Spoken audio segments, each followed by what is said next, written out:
Donc, la banque ici, c'est la banque D, il me semble. La banque D ou la banque 5? La banque 5, pardon. Argumenter un contexte géologique. Donc, dans cette banque, on a toujours la même question, que d'ailleurs je n'ai pas mise ici, qui est du coup d'argumenter, du coup d'expliquer quel est le contexte géologique de la zone qu'on vous donne. Donc là, hop, le premier, c'était dans les Alpes. Ici, j'ai choisi l'île de Groix. Quelqu'un sait où c'est l'île de Groix? C'est en Bretagne, ouais, c'est du côté de la Bretagne. D'accord. Donc, au niveau des critères de réussite de cette banque, ce qu'on vous propose de faire, c'est toujours de décrire les documents. En fait, c'est un peu comme une exploitation. C'est une exploitation de documents, tout simplement. Donc, qu'est-ce que je vois? Qu'est-ce que je sais sur ce que je vois? Et du coup, qu'est-ce que j'en conclus sur le contexte géologique de la zone en question? D'accord. On sait qu'il y a plusieurs contextes en géologie. On a des contextes de divergence, d'accord, au niveau des dorsales. Et ces contextes de divergence, on y trouve des indices. Par exemple, au niveau d'une dorsale, on trouve toujours des basaltes et des gabbros, d'accord, puisque c'est la roche qui sort d'une dorsale, c'est des basaltes et des gabbros. On retrouve du coup un mouvement qui va être divergent, donc qui va dans l'opposé, des sens opposés l'un de l'autre, d'accord. On va retrouver aussi une zone où on a un flux thermique fort au niveau de la dorsale par rapport à côté, puisque forcément il y a du volcanisme. On a d'autres contextes, on a les contextes de convergence, et dans les convergences, on a vu qu'il y avait deux types de convergence. Les convergences de type subduction, c'est une plaque, généralement une plaque océanique, toujours une plaque océanique, pardon, qui va passer sous une autre plaque qui, elle, peut être océanique ou continentale, mais on voit souvent continentale, nous, en première. Et enfin, on peut être dans un contexte de collision. Donc là, c'est quand tout l'océan a subduit et à un moment, deux continents se retrouvent l'un contre l'autre et ça forme une chaîne de montagnes. Donc ça, c'est pareil, il y a plusieurs indices, on en a parlé dans le chapitre R3. Et donc en fait, là, on est à la recherche de tous ces indices pour dire, il y a ça, ça, ça, ça, ça me montre qu'il y a tel contexte, on est dans tel contexte. Ok? Donc, ce qu'on va faire tout simplement, c'est venir ici avec un stylo, d'accord, prendre tous les indices que je trouve dans le contexte. Alors ici, on me dit dans l'île de Groix, j'ai deux documents de photographie et un diagramme. Le document de A me montre une photo du coup d'une roche qu'on appelle glaucophanite, schiste bleu à glaucophane. Donc là, on va prendre un petit peu tous les indices. Schiste bleu, ça, normalement, ça doit vous dire quelque chose. Glaucophane, c'est pareil, ça vous dit quelque chose, d'accord? Et ensuite, j'ai une roche qu'on appelle éclogite. Normalement, ça doit vous faire tilt. Avec, entre autres, un minéral qu'on appelle grenat, qu'on a vu dans le cours aussi. Alors là, je vois autre chose. Je vois omphacite. Bon, c'est peut-être intéressant, mais je ne sais pas ce que c'est qu'une omphacite pour l'instant, donc je ne l'ai pas encore souligné. Ensuite, j'ai mon fameux diagramme pression-température qu'on va revoir et revoir et revoir. Vous allez en avoir à toutes les sauces dans tous les documents à chaque fois. C'est donc un diagramme où, en fonction de la pression ici et de la température, on vous dit dans quels minéraux sont stables. Donc en fait, comme théoriquement dans une roche, les minéraux doivent être stables, on peut supposer qu'ils sont dans ces domaines-là de pression et de température. Donc ici, dans ce diagramme où j'ai les différents domaines, d'accord, je retrouve un domaine que j'avais mis ici, qui est le domaine, je me suis trompée, schiste bleu, pardon, et le domaine ici des éclogites que je retrouve là. D'accord. Si je regarde à quoi correspondent ces domaines, alors je vais mettre le schiste bleu en bleu pour que ça soit plus... Ici, j'ai bien le schiste bleu avec effectivement le minéral dont j'avais parlé ici, qui est le glaucophane.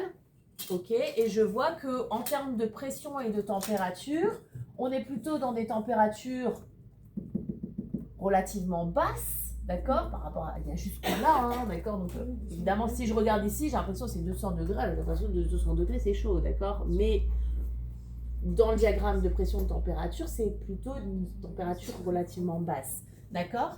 Et par contre, je suis en pression plutôt moyenne pression. On est d'accord? Alors que si je prends ici les éclogites, dont on a parlé ici, ce domaine des éclogites, il est ici.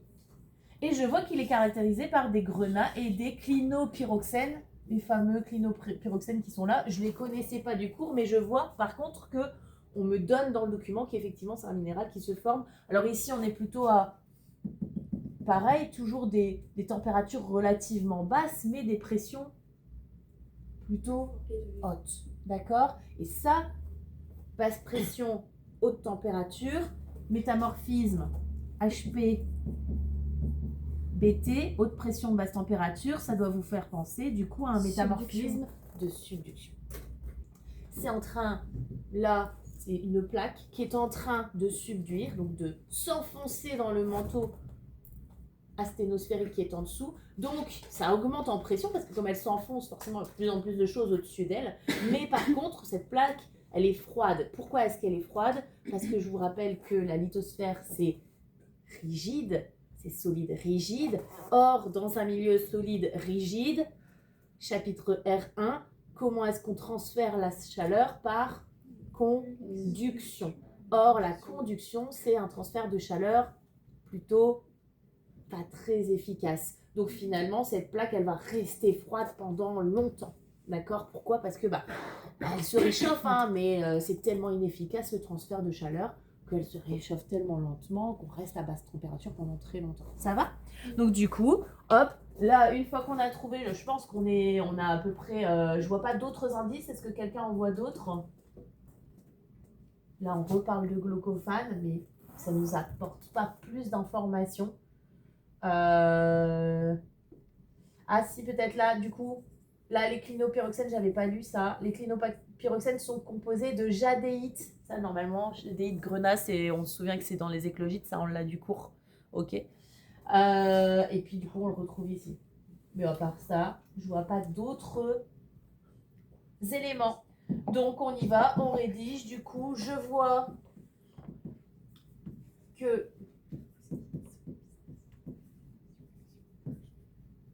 l'île de Groix comporte... Hop. Donc, alors, on a des roches. Donc, ça, ce qu'on voit ici, ce sont des roches. Donc, des roches de type glaucophanite. Et une roche, c'est composé de minéraux. Donc, qui contiennent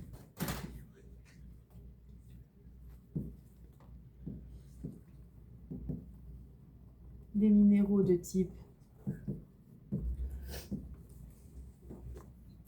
glaucophane et des éclogites composés ou de grenat et clinopyroxène.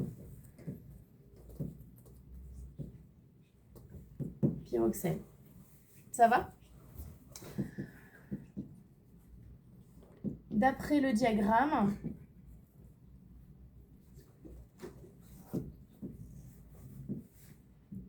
là, ces minéraux sont caractéristiques du coup.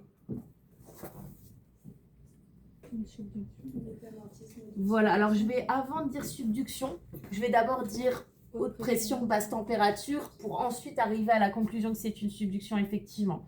Donc sont caractéristiques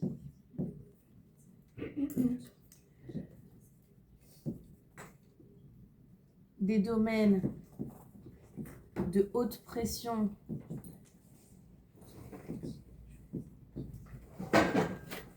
basse température, je remets HPBT ici, vous intégriez HPBT, haute pression, basse température, et qui sont caractéristiques des domaines de haute pression, basse température, HPBT. Donc cela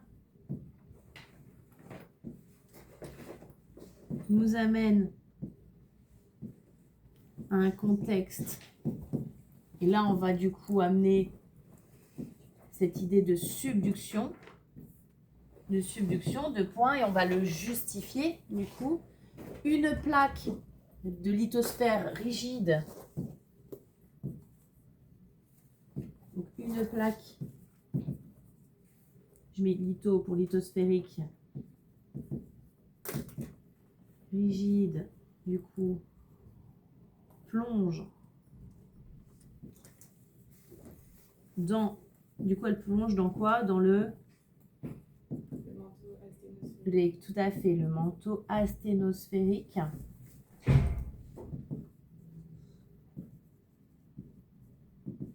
Ductile. Ce qui engendre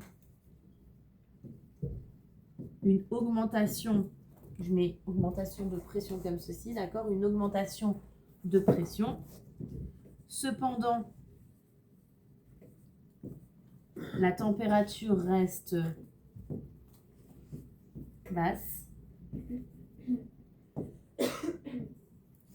Ah. Car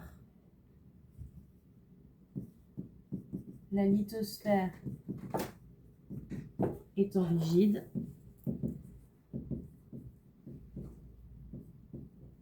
les transferts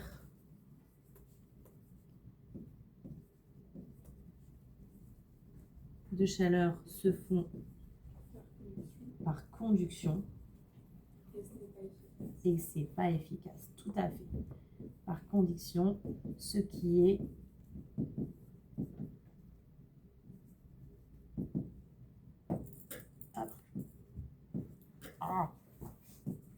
peu efficace.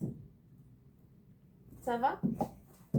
Alors toujours on peut faire, j'aime bien, certains d'entre vous ont commencé à le faire, c'est de surligner quand vous faites un texte comme ça, les éléments qui sont importants, c'est assez apprécié. Je commence à vous le dire un petit peu, c'est pas grave si vous ne le faites pas, je commence à vous le dire un petit peu parce que c'est apprécié au bac en particulier.